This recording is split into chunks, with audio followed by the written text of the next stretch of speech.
మేడిపల్లి లాలయ్య గారు లింగపల్లి యాక్చువల్గా అవును గురు. నెల రోజులు అంటే 30 నవంబరు 2024 వచ్చి ఆ రోజు వేసుకున్నా అదృష్టత్రం పెట్టించుకున్నారు. తీసుకున్నా. పెట్టించుకున్నాక అద్భుతంగా ఉంది లైఫ్. 100 రెట్లు మంచిగా అవుతుంది. అనుకున్న పనులు నేను అన్నీ అవుతున్నాయని మర్చిపోయిన పనులు కూడా అవే ముందుకు వచ్చేస్తాయి. మర్చిపోయిన పనులు కూడా నాకు గుర్తుకే లేవు. ఎప్పుడో మర్చిపోయిన పనులు కూడా అవే ముందుకు అవి వస్తాయి. కూడా ముందుకు వస్తున్నాయి. ఏంటి ఇంత అద్భుతాలు జరుగుతున్నాయి, ఇంత గొప్పగా జరుగుతున్నాయి అని చాలా సంతోషంగా చెప్పడానికి వచ్చారు. ఇప్పుడు అవును. చెప్పి దాని గురించి అందరికీ ఒక మెసేజ్ లాగా అందరికీ మంచి జరగాలి, మంచి, నాకే 100% కాదు అందరికీ మంచి జరగాలి అనే ఉద్దేశంతో ఉన్నారు ఆయన.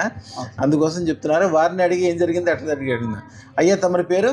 మేడిపల్లి లాలయ్య. అయ్యా తమరు ఎప్పుడు పెట్టుకున్నారు అదృష్టరత్నం? నేను నవంబర్ 30 తారీఖు మీ ద్వారానే పెట్టుకున్న గురుగారు. అయ్యా మీరు ఉండేది ఎక్కడ? లింగంపల్లి BHL. ఓకే. పెట్టుకున్నాక చాలా అద్భుతంగా ఉందని చాలా అంటే నేను చెప్పలేనే కాదు, మాటల్లో చెప్పలేను. అయ్యా అన్నీ అవే ముందుకు వెళ్ళిపోతున్నాయి. అయ్యా నేను ఎప్పుడు